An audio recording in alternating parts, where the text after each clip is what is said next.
Oh, sakit. Wes lah.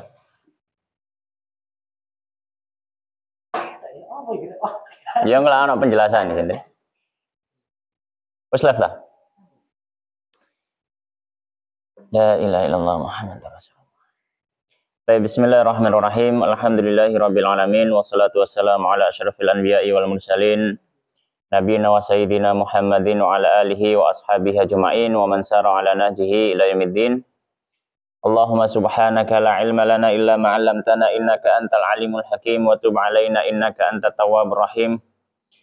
Allahumma fakinna fid din wa 'allimna ta'wil warzuqna al-ikhlas fil 'ilmi wal 'amal. Rabbi shrah li sadri wa yassir li amri wahlul 'uqdatan min lisani yafqahu qawli. Allahumma amin. Baik, sekarang kita melanjutkan ngaji kitab Al-Yaqutun Nafis ala madhabil Imam Ibn Idris yang ditulis oleh Syekh Ahmad bin Umar Asy-Syatiri yang wafat tahun 1360 Hijriah rahimahullahu rahmatan wasi'ah. Dan pada pertemuan sebelumnya kita sudah selesai membahas fikih bersuci. Dan fikih bersuci ditutup dengan bab haid. Sekarang kita masuk setelah bersuci, maka kebiasaan para fuqaha membahas fikih sholat. Ya, membahas fikih sholat. Dan dalam pembahasan fikih sholat, kebiasaan fuqaha, mereka memulai dengan pembahasan waktu sholat. Maka kita baca apa yang ditulis oleh Musannif rahimahullah ta'ala. Bismillahirrahmanirrahim. Qala al-musannifu rahimallahu ta'ala wa nafa'ana bi ilmi fid dunya wal akhirah wa dakhalahu fasiyah jannatihi wa taghammadahu bi rahmatihi Allahumma amin. As-salatu salat. Ya. Beliau mengatakan sebelum beliau membahas tentang waktu salat, beliau memberikan pengertian salat itu apa. Ketika kita ditanya salat itu apa sih? Maka beliau mengatakan as-salatu, salat itu lughatan secara bahasa Arab.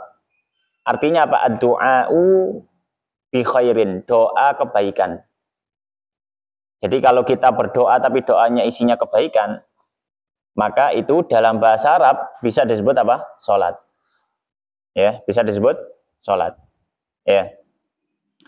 Wa syar'an, dan secara fikih salat itu adalah aqwalun wa af'al. Aqwalun, ucapan-ucapan. Jadi di dalam salat itu pasti ada apa? Ucapan. Ya. Wa af'alun, dan perbuatan. Maka di dalam salat pasti juga ada apa? Perbuatan. Ya. Jadi harus ada ucapan dan harus ada apa? Perbuatan. Maka orang kok sholat, awal sholat sampai mari, ya, sampai selesai, dia nggak ngucap apa-apa, mingkem aja misalkan, sembahyang kok mingkem, kita takbir mingkem, sampai salam juga nggak buka mulutnya, kita katakan ya dia nggak sholat, sholatnya nggak sah. Sholat itu pasti, nggak mungkin nggak, pasti ada yang diucapkan, ya pasti ada yang diucapkan, kecuali orang bisu. Bisu sholat ya kalau dia ya beban udzur ya karena nggak bisa. Waf'alun, dan perbuatan, ya, maka hukum asalnya, hukum normalnya orang itu ketika sholat pasti terlihat gerak-geriknya, hukum asalnya, ya, kecuali kalau memang dia nggak bisa gerak, baru dia hanya sholat pakai isyarat, ya, pakai isyarat. Muftatahatun, yang dibuka bitakbir, dengan takbir. Maka kita kalau ditanya sholat itu dibukanya dengan apa, mulainya sholat itu diketahui dari apa? Dari takbir. Jadi ketika ada ucapan Allahu Akbar, nah ini sudah masuk sholat berarti. Maka kalau sudah takbir, maka sudah berbeda hukumnya antara di luar sholat dengan di dalam sholat. Kalau sudah takbir, orang sudah nggak boleh ngomong.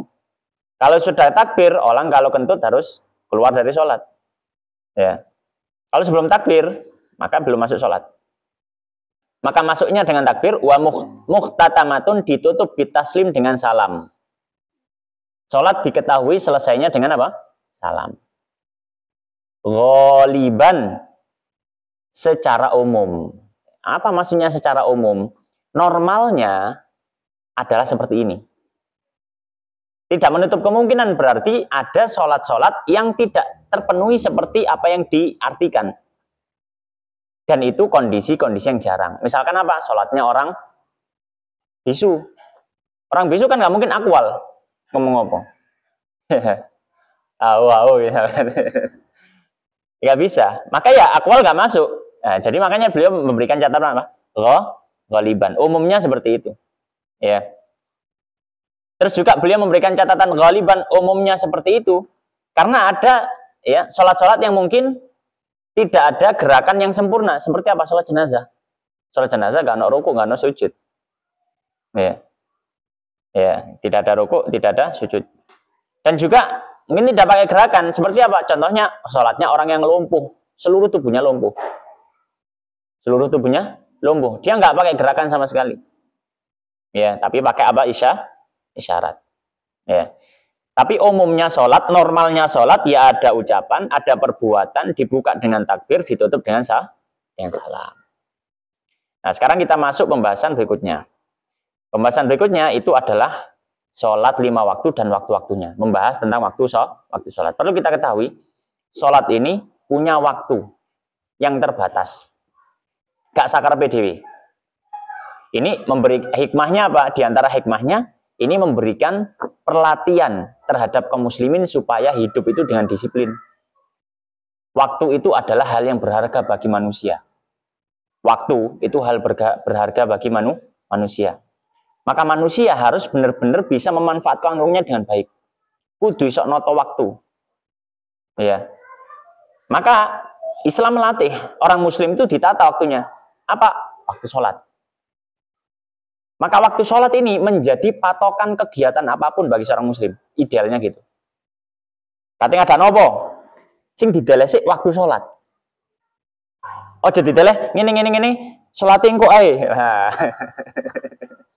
Enggak, muslim itu patokannya jam ini sholat, jam ini sholat, jam ini sholat, jam ini sholat. Nah, berarti jam ini kosong, jam ini kosong, jam ini kosong. Kait ngatur. Harusnya seperti itu. Ya. Kenapa? Karena waktu sholat punya kehormatan.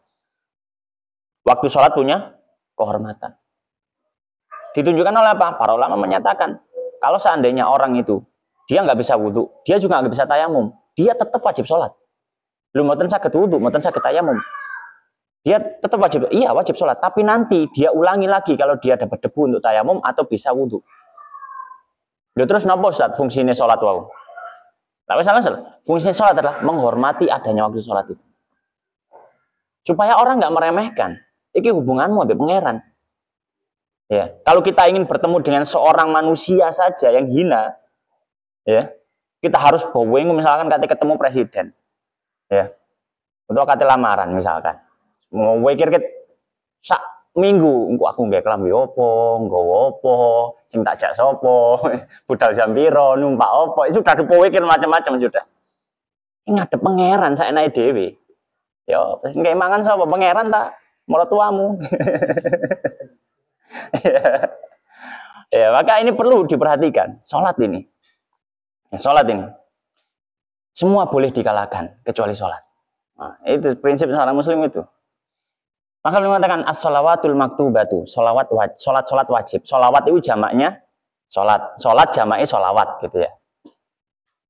Sholat al-maktubah yang wajib wa auqatu dan waktunya. Maka waktu sholat itu penting. Beliau mengatakan as-shalawatul maktubah, sholat yang wajib khamsun ada 5. Maka perlu kita ketahui semua sholat ya, selain sholat 5 waktu dan sholat Jumat hukumnya sunnah. Hukumnya sunnah. Mau apapun itu. Sholat itu saat sunnah. Sholat istisqa sunnah. Sholat khauf sunnah. Sholat khauf. Bukan sholat khauf ya, sholat 5 waktu ya. Sholat gerhana sunnah. Idul Fitri itulah sunnah. Sholat apapun sunnah. Sholat malam tahajud sunnah. Witir sunnah. Kecuali sholat 5 waktu dan sholat Jumat. Ya. Maka perlu diperhatikan. Nah, sholat 5 waktu atau sholat wajib ini ada 5. Yang pertama apa? Az-zuhru. Beliau memulai dengan zuhur. Sebagaimana para fuqaha juga biasanya mulai nyebutkan sholat itu dimulai waktu apa? Zuhur dulu. Zuhur, asar, maghrib, isya, subuh. Ya. Kenapa seperti itu? Ya, kenapa seperti itu? Karena ketika Jibril datang kepada Nabi untuk ngajari sholat di waktunya, Sholat yang pertama kali dilakukan oleh Nabi dengan malaikat Jibril adalah sholat zuhur. Adalah sholat zuhur. Ya. Dalam hadis yang panjang menceritakan tentang waktu sholat. Ya. Tentang waktu sholat. Jadi ketika Nabi selesai Isra Mi'raj, itu kan apa namanya? Beliau kan diwajibkan sholat kan, wajib sholat Muhammad. Oh ya. Tapi belum diajari caranya.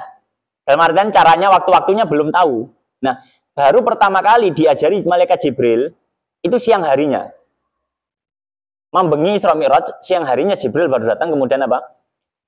Ngajari mulai apa? Salat zuhur. Jibril datang, sholat. Kemudian asar datang, sholat. Ikut Nabi. Maghrib, sholat. Isya, sholat. Subuh, sholat. Besoknya datang lagi. Tapi waktunya mundur. Wis mepet asar, kait sholat zuhur. Wis mepet maghrib, kait sholat asar. Wis mepet isya, kait sholat maghrib. Gitu. Wis mepet subuh, kait sholat isya. Wis kate metu srengenge, kait sholat subuh. Kemudian setelah 2 hari itu tadi, malaikat Jibril mengatakan, wahai Muhammad, sholat itu di antara 2 waktu ini. Berarti hari pertama itu masuknya waktu di situ. Hari kedua ini akhir waktu. Itu. Jadi ngajarinya seperti itu. Makanya dimulai dari zuhur. Sholat pertama sholat apa? Zuhur. Ya. Wahya dan dia arba'u rakaat, 4 rakaat. Ijma. Ya, maka nggak oleh ngomong zuhur misalkan 3 rakaat, 4 rakaat, 5 rakaat misalnya enggak. 4 rakaat. Wa awwalu waktiha. Masuknya kapan? Awwalu waktiha, awal waktu zuhur. Zawalu syamsi. Ketika matahari bergeser ke barat. Ya, mungkin saya gambarkan di sini. Sini geser nih kata. Nangis ya? Kelihatan nah? Ya.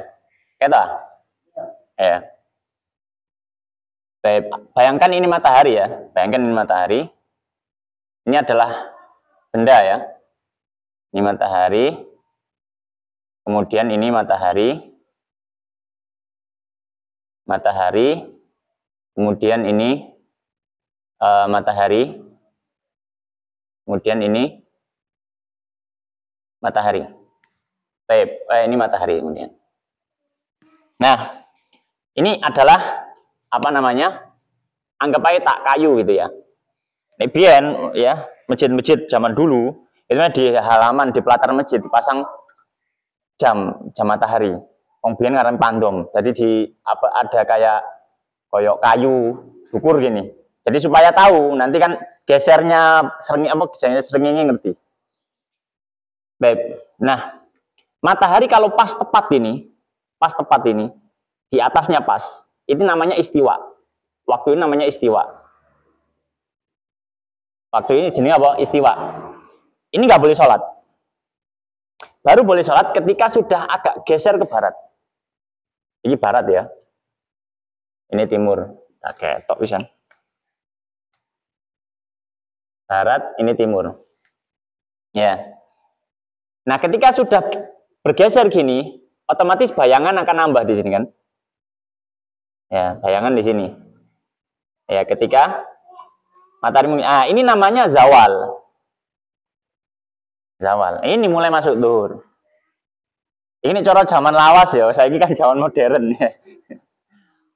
Ini zawal. Ini masuk zuhur. Ya, masuk apa? Masuk zuhur. Kemudian matahari semakin ke barat, kalau sampai matahari berada di posisi yang mana bayangan ini sudah memasuki 2 kali lipat panjangnya. Atau bukan 2 kali lipat panjangnya ya. Sepanjang benda itu. Ya, sepanjang benda itu. Ini misalkan gini ya. Kan gini. Gak makan kan. Ini ya. Nah, ini misalkan ini sudah sepanjang bendanya. Nah, berarti bayangnya sepanjang bendanya. Ini sudah masuk waktu asar. Kemudian kalau sudah matahari sudah tenggelam di sini, ini ufuk ya, garis ufuk. Matahari sudah tenggelam, ini masuk maghrib. Masuk apa? Maghrib. Kalau matahari sudah lebih tenggelam lagi, sampai di sini sudah nggak ada apa jenenge megoni, wis gak ono megoni blas. Makanya masuk isya. Ketika di sini, ya geser ke sini, kemudian di sini sudah mulai ada fajar, ya, maka di sini masuk waktu subuh. Waktu subuh berhenti, habis ketika matahari sudah muncul sedikit, habis. Nah ini gambaran umumnya ya. Mari kita baca. Qala wa awwalu waqtiha, dan awal waktu zuhur zawalu syamsi, ketika zawalnya matahari. Ini zawalnya matahari itu berarti matahari sudah agak geser ke barat, nggak pas di atas pandomnya itu. Wa akhiruhu, dan akhirnya, batas terakhirnya, masiru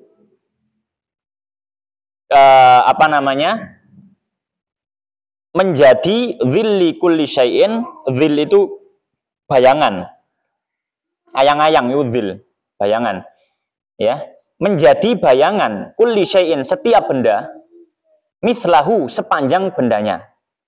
Jadi kalau sudah panjang benda kok sama dengan bayangannya, ini sudah masuk waktu asar, sudah habis waktu zuhur, masuk waktu asar. Siwa dhillil istiwa'i, selain bayangan atau selain bayangan istiwa. Maksudnya apa selain bayangan istiwa, Ustaz? Ini matahari itu kalau dalam posisi istiwa, ini kadang benda itu masih punya bayangan. Matahari kalau sedang posisi istiwa, benda itu masih punya bayangan. Hanya di beberapa tempat saja, seperti Mekah dan Son'a di Yaman, di beberapa waktu tertentu, kalau matahari itu pas istiwa, ini nggak ada bayangannya belas. Tapi di beberapa tempat, di tempat kita, itu pasti ada bayangan. Jadi selama muncul matahari sampai tenggelamnya matahari, benda itu pasti punya bayangan. Nggak mungkin ada posisi di mana benda nggak punya bayangan, ini nggak mungkin. Nah, ketika posisi benda itu istiwa, terus ada bayangan, ini namanya dhillul istiwa, bayangannya istiwa. Nah, maka bayangannya istiwa ini ketika nanti di sini habisnya waktu zuhur di sini, maka ini nggak serta-merta, misalkan bendanya taruhlah 3 meter. Ini 3 meter. Berarti bayangan kalau sepanjang bendanya berarti harus berapa? 3 meter, ya kan? Tapi bukan berarti kalau sudah bayangannya 3 meter sudah habis waktu zuhur. Belum tentu. Kenapa? Karena bisa saja ketika waktu istiwa dia sudah punya bayangan. Misalkan ketika waktu istiwa pas di tengah-tengah ini dia punya bayangan 5 cm. Maka baru habis waktu ya ketika 3 meter plus 5 cm. Ya, maka itu yang dimaksud dengan siwa bilil istiwa, kecuali bil istiwa. Gak apa-apa, ini teori ya. Kamu gak apa paham ya, gak masalah. Saya harus gaya HP, gaya jam, gampang. Tapi ini teori, kok balik zaman batu ya. Sekarang masuk asar. Wal asar, adapun asar, wahya arba'u rakaat, dan dia dalam 4 rakaat. Wa awal waktiha, dan awal waktunya, idza ketika soro menjadi dhillu kulli syai'in, bayangan setiap benda, mislahu, sepanjang benda itu, wazada qalilan, dan tambah sedikit. Dalam artian ketika sudah habis waktu zuhur, maka bergerak dikit itu sudah masuk waktu asar. Ya. Baik.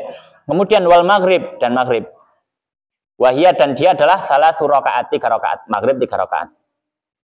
Wa awwalu waqtiha, dan awal waktunya ghurubu, tenggelamnya kursi syamsi. Kurs itu lempengan, bulatan, itu kurs.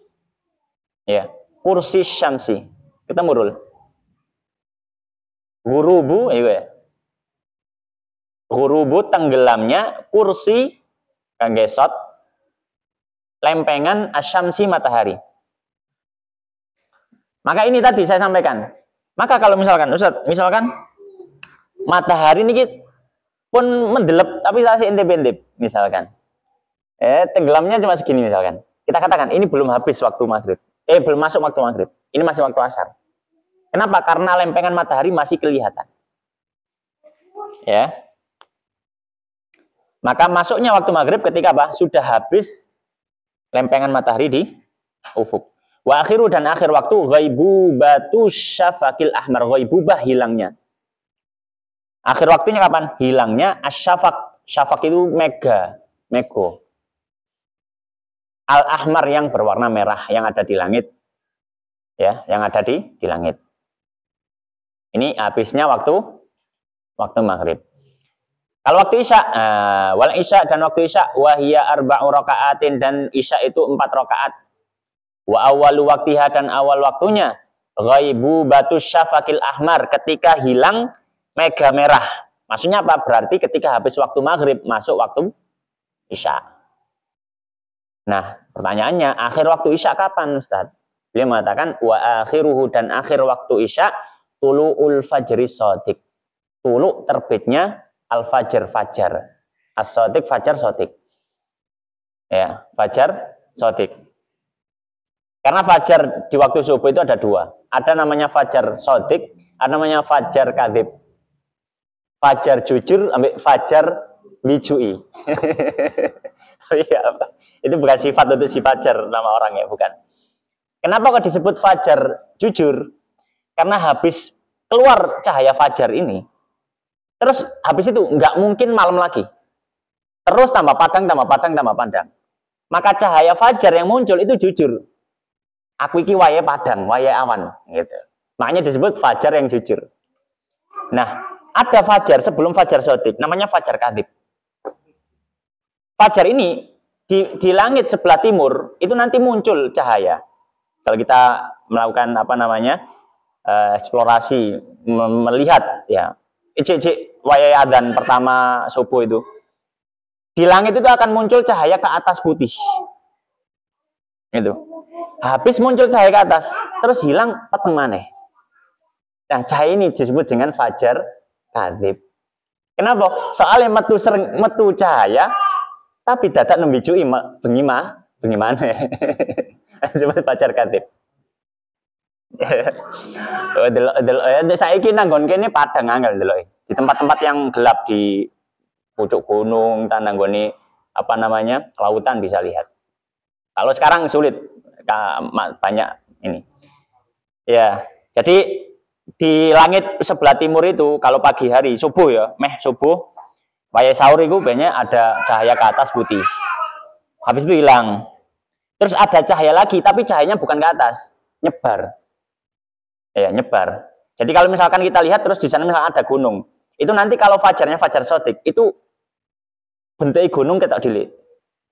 Jadi apa jenenge? Guratan gitu loh. Peteng tapi kayak apa jenenge? Seleret-seleret tuh, seleret kayak digambar ya pensil gitu. Nih. Biyen zamanku aku mondok ben disuruh mengamati itu fajar. Nah, sekarang subuh, wasubuh dan subuh, wahia rakaatan, dan dia 2 rakaat, wa awal waktunya, dan awal waktunya tulu'ul fajri shadiq, terbitnya fajar shadiq. Ini waktu subuh. Wa akhiru, dan akhir waktunya tulu'u syamsi, terbitnya matahari. Dalam artian ketika matahari sudah muncul meskipun sedikit, maka sudah habis waktu subuh. Beda dengan maghrib. Ini maghrib, ini waktu apa jenenge? Kalau matahari masih tersisa sedikit, intip-intip, belum masuk maghrib. Tapi kalau subuh, ketika matahari wis intip-intip, meskipun nggak muncul semua, sudah habis. Ya. Ini sudah selesai masuk waktu sholat. Nah, sekarang a'dzarus sholah. Apa yang dimaksud dengan a'dzarus sholah? A'dzarus sholah ini, kita tadi sudah bahas, bahwasanya waktu sholat itu, hukum asalnya punya waktu masuk, punya waktu habis. Jadi ada waktu batasnya. Nah, bisa jadi ada orang yang dia itu ketika dia berada di satu waktu, ternyata dia sudah keluar waktu sholat dan dia belum sholat. Ya. Maka di sini ada beberapa hal. Hukum asalnya nggak boleh. Orang kok dia sholat tapi nggak manut waktu. Hukum asalnya nggak boleh. Hukum asalnya nggak boleh dan dia berdosa. Hukum asalnya. Tapi ada beberapa kondisi yang dia ketika melakukan sholat sudah habis waktunya, dia melakukan sholat, tapi dia nggak berdosa. Nah, ini disebut dengan udzur sholat di sini. Ya, udzur yang membuat orang yang sholat di luar waktunya tidak berdosa. Itu namanya udzur sholat yang ada di sini. Maka ada 4. Ada 4 udzur sholat. Yang pertama beliau mengatakan, qala al-musannif rahimahullah ta'ala a'dzarus sholati udzur sholat. A'dzaru sholati, udzur-udzur salat arba'atun, ada 4. Yang pertama an-naumu, tidur. Nabi SAW menyampaikan, man nama an sholatin aw nasiha falyusalliha idza dzakaraha fala kafarata ghairu dzalika. Nabi menyampaikan, siapa yang ketiduran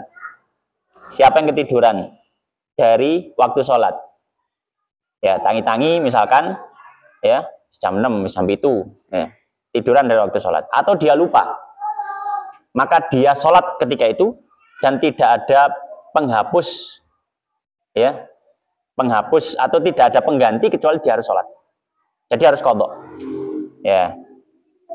Tapi di sini sholat, tidur saya sedikit perinci. Ini tadi. Ketika terlewat sholat karena tidur. Ya. Ketika terlewat sholat karena apa? Karena tidur. Maka tidur itu ada dua kondisi. Ketika dia sudah tidur, iya, nyantai. Nah, wis. Terlewat sholat karena tidur. Taruhlah orang itu bangun, waktu sholat sudah habis. Apa yang dilakukan? Tetap dia harus sholat ketika itu. Kelewatan ya, skip. Enggak, sholat gak bisa di skip. Ayo, umur di skip, sholat gak skip. Bayarannya gak belum di skip, kok sholat saya di skip. Terlewat sholat karena tidur, maka dilihat tidurnya tadi. Tidur itu ada dua kondisi. Kok sampai dia kelewat sholat? Tidur itu dimulainya ada dua kondisi. Kondisi pertama, tidur sebelum masuk waktu sholat. Misalkan, subuh masuknya kapan? Waktu sholat. Ketika terbitnya fajar sodik, ya. Fajar sodik muncul. Ada orang tidur sebelum terbitnya fajar sodik. Ada orang tidur sebelum terbitnya fajar. Kemudian dia bangun, ternyata sudah habis waktu subuh. Ya, mari kita katakan tidur sebelum masuk waktu sholat. Maka ketika dia bangun, dia tidak berdosa. Ketika dia bangun, dia tidak berdosa. Ya. Atau misalkan orang tidur misalkan jam 11. Setelah zuhurnya jam 12. Dia tidur jam 11. Tidur. Dia bangun tiba-tiba sudah jam 4 sore. Berarti zuhur kan habis sudah. Dia bangun, dia nggak berdosa, tapi setelah itu langsung sholat. Kondisi kedua, tidur setelah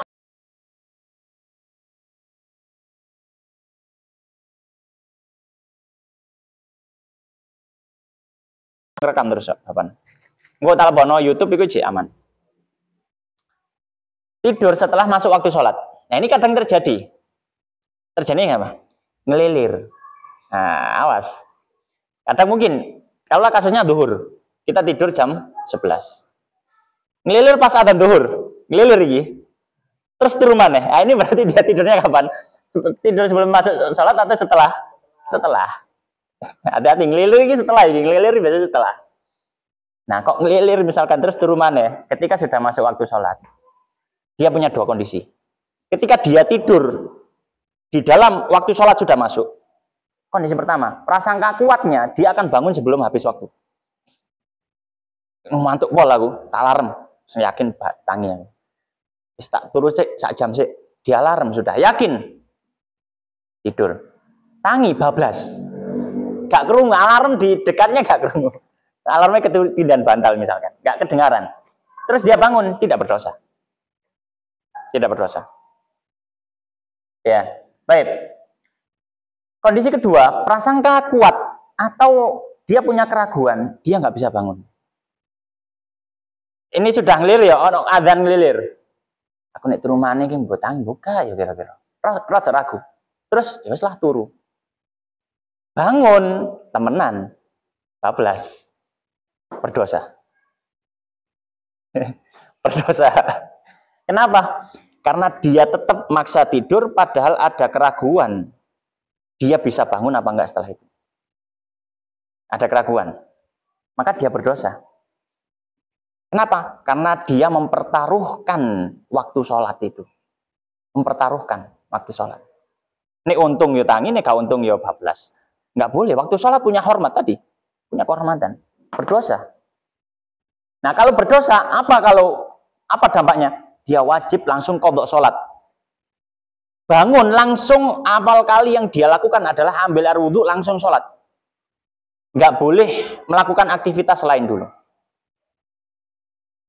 Nggak boleh melakukan aktivitas lain kecuali memang darurat. Sebenarnya petengi senep misalkan kan nggak mungkin. Ya, tapi saya tak nggak mie sih, ngopi sih, ya. Nggak mie, masak mie, terus nyeduh kopi dulu, nggak boleh. Langsung qadha. Semakin ditunda, semakin nambah dosane. Semakin ditunda, maka wajib langsung qadha sholat. Ya. Bahkan para ulama mengatakan yang pertama haram sholat sunnah. Bahkan sholat sunnah, misalkan qadha subuh. Subuh kan ada sunnah sebelum subuh kan. Aku tak sholat sunnah pisan sebelum subuh. Haram. Kalau misalkan posisinya di sini.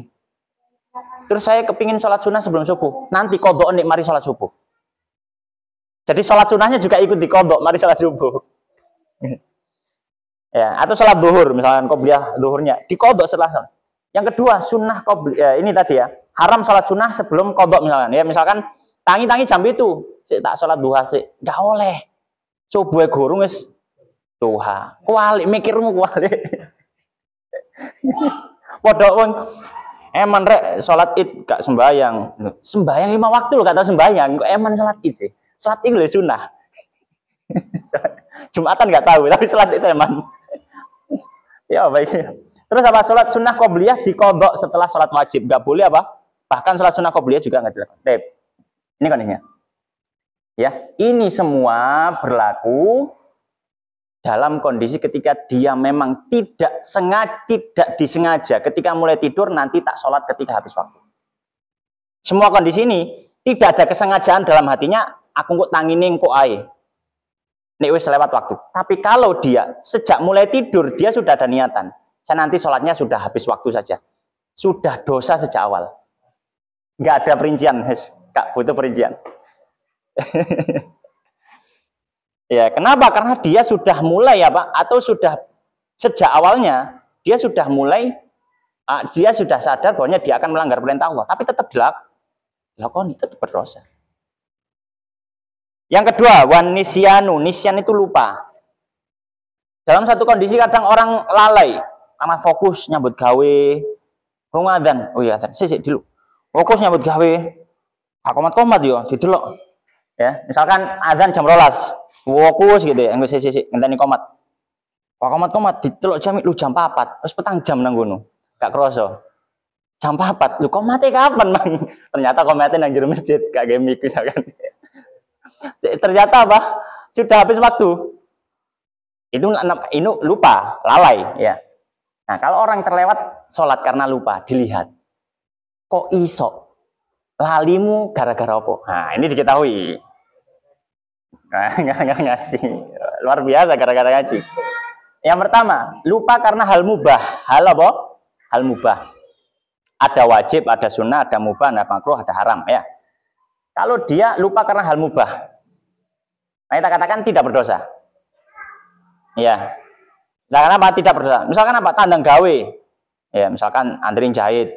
Ya, baru goreng chicken misalkan tak opo lah ya. Terus apa jenenge? Agen kalau apa? Makanya pedes delek suket lah misalkan, ngarit misalkan. Nah, seterusnya tidak berdosa. Ini kalau hal itu apa mubah? Ya, hal ini mubah. Ya, mubah aja, nggak berdosa pakai sunnah. Misalkan apa sunnah, misalkan apa ya? Ketika belajar ilmu agama maksudnya ya, dia mutola'ah apa gitu, kok gak krungu adzan sih, apa gak krungu qomat gitu sih, nggak kerasa tiba-tiba apa adzan maneh, kok adzan mari adzan ternyata adzan asar wisan, kok mari adzan zuhur kok wis adzan asar ya gitu, saking nggak kerasa lelunggu. Yang kedua, lupa karena hal selain mubah di bawahnya ada makruh, ada haram. Para ulama memberikan contoh. Contohnya makruh apa Ustaz? Para ulama dulu memberikan contoh syatronj. Skak itu dulu makruh. Para ulama menghukum makruh. Makruh. Ya. Termasuk sekarang ya game online apa yang enggak ada unsur judinya, ada unsur judi haram. Ini game-game permainan apa gitu ya. Kalau ulama mencontohkan yang makruh apa? Skak, permainan skak ini makruh para ulama. Termasuk permainan yang menggunakan dadu. Ini juga apa? Makruh. Ya. Maka kalau sebabnya makruh, dia berdosa. Dia berdosa. Ya. Yang kedua, sebabnya haram. Makruh aja dosa apa maneh haram. Contohnya judi. Contohnya apa? Berjudi. Ya. Ya. Misalkan dulan remi gitu kan. Adzan rek sembahyang sih. Engko sih sembahyang ngenteni komat, remian terus. Sampai adzan mana? Adzan asar ternyata. Berdosa. Nah, ketika berdosa sama dengan kondisi ini tadi. Dia wajib langsung qadha salat, terus dan seterusnya. Ya. Yang ketiga, wal jam'u dan jamak. Jamak, maksudnya jamak apa? Orang jamak sholat. Nih sholat jamak itu kan pasti salah satu sholatnya dilakukan sudah habis waktu kan. Misalkan sholat duhur asar, katanya dijamak waktu asar. Pasti duhurnya kan diseret nang waktu asar. Makanya ini nggak apa-apa, nggak ada masalah, nggak dosa. Atau misalkan jamak maghrib isya nang waktu isya, berarti kan ya dia sholat maghribnya di waktu isya, nggak ada masalah, nggak apa-apa. Yang terakhir yang keempat, wal ikroh, ada ancaman, ancaman. Ya, dia dalam kondisi diikat misalkan, dia disekap, sehingga dia tidak bisa sholat di waktunya. Disekap, benar-benar disekap. Ya, dan dia nggak tahu waktu, nggak tahu apa. Ya, disekap. Maka kita katakan ini dimaafkan. Karena apa? Kondisi darurat. Ya. Maka ini 4 udzur. 4 udzur apa? Orang itu tidak berdosa ketika melakukan sholat di luar waktunya. Tapi kalau selain ada udzur ini, ketika dia melakukan sholat di luar waktunya, maka dia tetap berdosa. Meskipun dia tetap berdosa, bukan berarti sholatnya lewat, skip, enggak. Dia tetap harus qadha sholatnya. Dia harus tetap qadha sholatnya. Pembahasan berikutnya ini tentang waktu sholat yang terlarang. Ini pembahasannya nanti agak merinci sedikit. Jadi dibahas pada pertemuan berikutnya. Wallahu ta'ala a'lam wa sallallahu wa sallim wa barik ala nabiyina Muhammadin wa ala alihi washabihi ajma'in. Subhanakallahumma bihamdika asyhadu an la ilaha illa anta astaghfiruka wa atubu ilaik wa akhiru da'wana alhamdulillahirabbil alamin. Wallahu ta'ala a'lam.